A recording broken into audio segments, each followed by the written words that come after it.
7. Our earth is the school of God's children.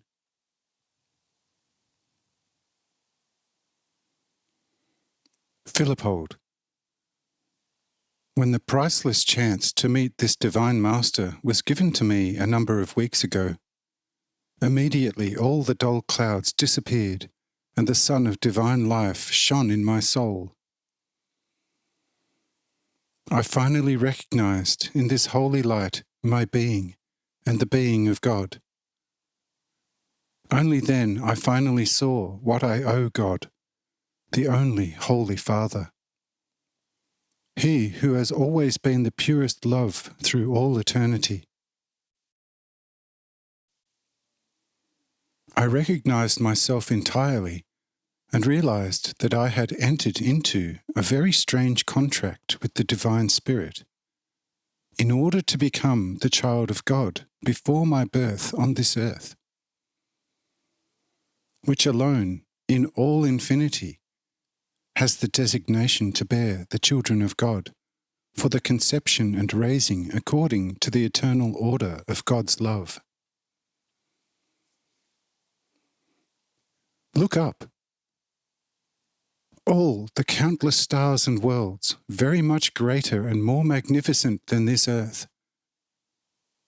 And on each of these worlds, you can find people who completely resemble us in form.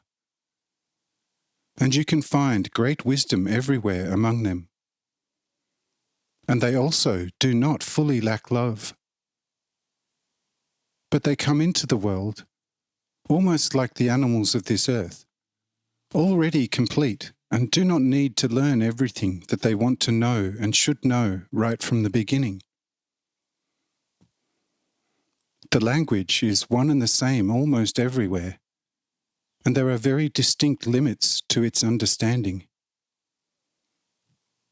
But everywhere the recognition reaches the highest spirit of God, a recognition which is more a guessing than recognition.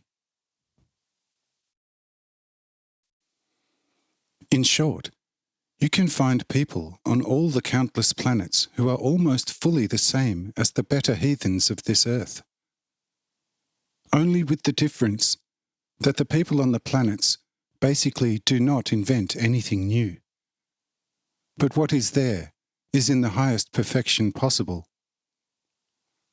While the heathens can always invent something new, and therefore the way to an endless, ever-progressing completion is not, and in no way, limited.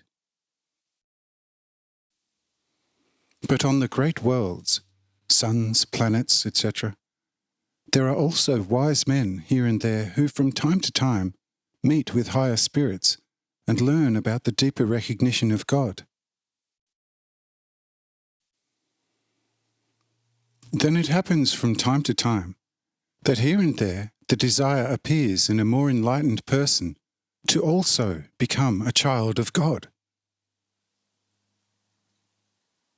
For on all the worlds the wise men know through the higher spirits which are revealed to them that there is one world in the wide creation on which the people are the children of God, and that a soul, once it has become loose of its body in its world, can enter that happy world, earth, anew, but in a very rough physical body.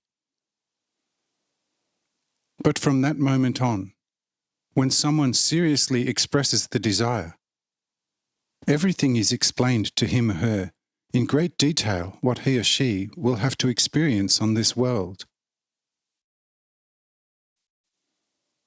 For one, all memory of the previous good status will be removed from the soul in a way so that it will, in the new world, born into the physical world by a woman with an imperfect body, in an almost unconscious, lowest animal-like situation, where is not even in a position to give the very least account of its new existence.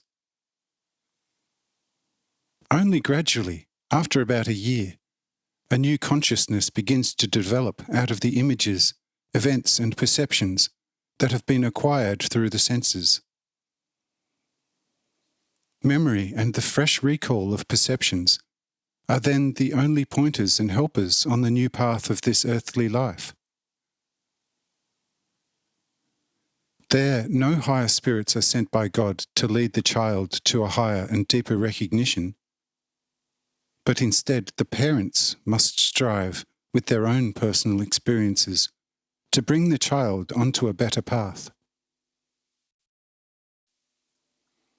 The child must then learn a lot, must begin to decide itself, must seek and beg, must bear fear, hunger, thirst, all sorts of pain and lack, must let itself be humiliated to the very last point of life. And in the end of such a life, then a painful and serious illness usually comes to take the life of the flesh person. Once the person has fulfilled all the demanded and prescribed conditions for life, if he has loved God above all else and his neighbours more than himself, even if he had persecuted him like the worst enemy, then he has activated the light of the Spirit of God laid in the heart of his soul and awoken it in order to grow.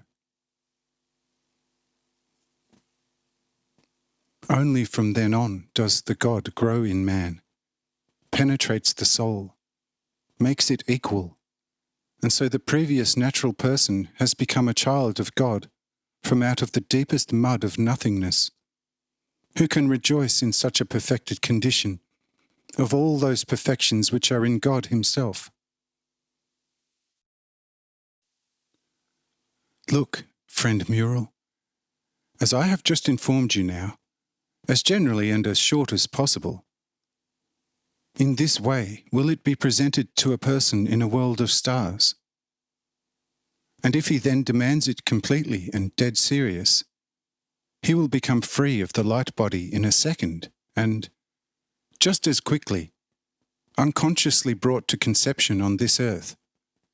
And there such a man already stands before you, like you and I. Knowing this now, do you know whether we, before we came to this earth, had not made a voluntary contract with the Lord God? But God keeps the word unchanged from his eternal order. Nothing can change his sense. But whether we also have done the same according to the law that he himself gave for all people through Moses and through the original fathers of this earth, and also wrote in the heart of every person, that is another question. We will certainly observe it from now on, which I do not doubt. But it is not thanks to our effort, but to the single mercy of God. Tell me now whether you are satisfied with my little wisdom.